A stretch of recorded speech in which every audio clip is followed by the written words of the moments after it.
Questions for Chaz Williams, and then we'll dismiss Chaz and back to questions for Coach Kellogg. Well, I'll start off by saying GW, George Washington, I thought outplayed us tonight. They played a very good game and made some shots that, going almost 50% from three. I think hurt us quite a bit.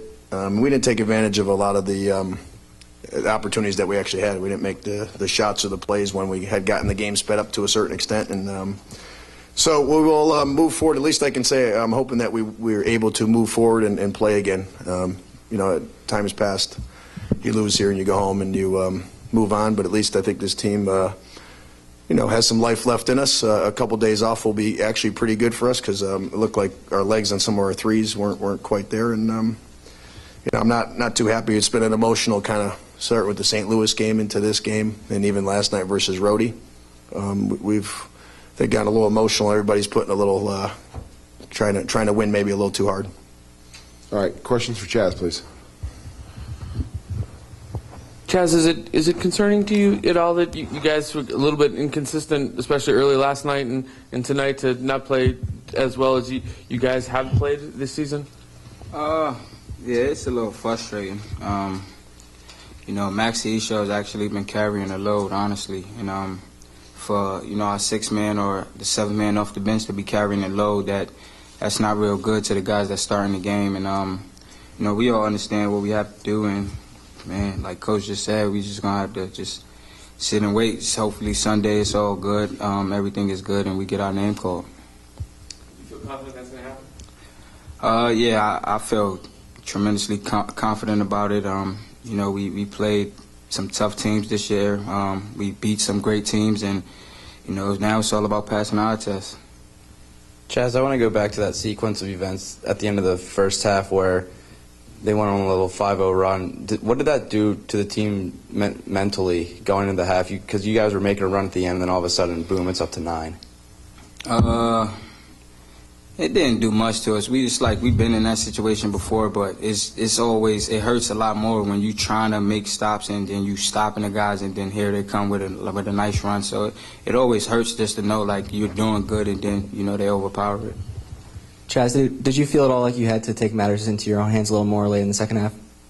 I just had to make plays. Nobody on my team was scoring the ball, so I just had to make plays. Whole first half I was trying to get guys involved and just keep them going. But, the second half, I see nobody really was making shots about here and there. But, I just wanted to get it going, and then hopefully they picked up off of me. Anybody else for Chaz? All right, Chaz. Thank you very much. Yep. All right, questions for Coach Kellogg. Matt. Derek, for as well as you guys have played over the course of the season, to kind of finish this way, does that concern you when you've got big games coming? Well, I mean, what concerned me is, we had to play those 2 games back-to-back. I thought that wasn't perfect for us. We didn't have a lot of time to prepare. So hopefully with a little more time to prepare in the tournament, we'll be a little sharper and hopefully we'll make some shots. That would be beneficial to throw some balls in the basket.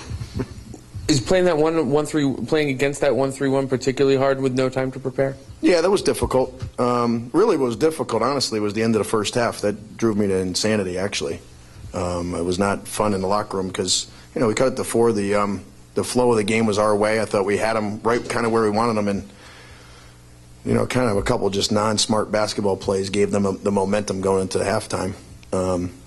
And then even in the second half, when we got the flow going the way I thought was beneficial for us, they actually took advantage of it and made the shots and we didn't make them. So, I mean, we had to have Clyde and Demetrius come in to make threes. Everybody else, I think, was 4 for 21 or something along those lines. So, right here. Hey, Coach, did you ever think you'd have to prepare for a game like that from Mikic? No.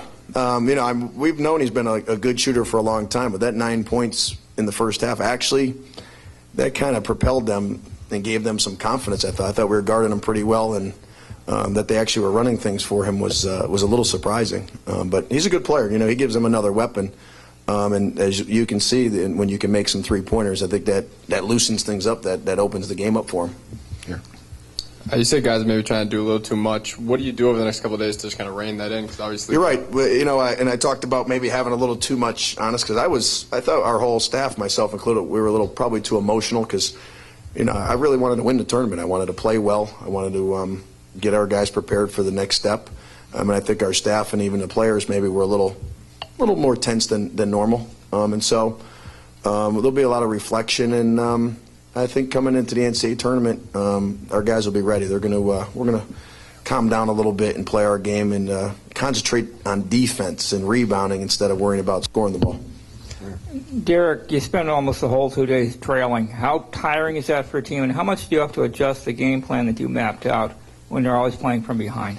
Well, you know, we hadn't pressed as much this year as we've pressed in years past, which will change next year for anybody who's wondering.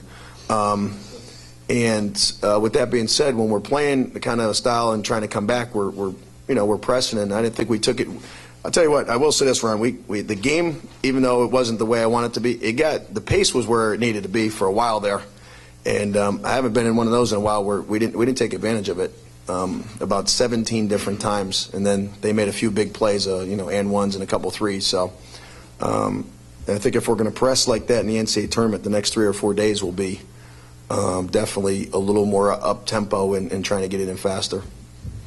Derek, you mentioned the emotions of the past couple days, and it's probably only going to heighten going into Sunday. It's been a while since the team's gone to a selection Sunday, altogether to watch like that. In this when we're getting in this sense, yeah. How do you think the team will handle that in the coming days, coming off a disappointing loss like this, going into something so special like that? Well, I explained to him that in a weird way that UMass hasn't been to the NCAA tournament for me in 15 years is like, come on, we're UMass. We should be there.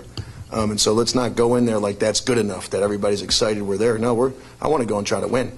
And so that's the message. I think they're going to take on my demeanor over the next 4 or 5 days, which is going to be, we're going to be loose, but we're going to be sharp, and we're going to play the way we need to play. That's happening. Now, whether we win or lose, I hope we win. But they're going to take on the way I want their personalities and their kind of mental approach is going to be.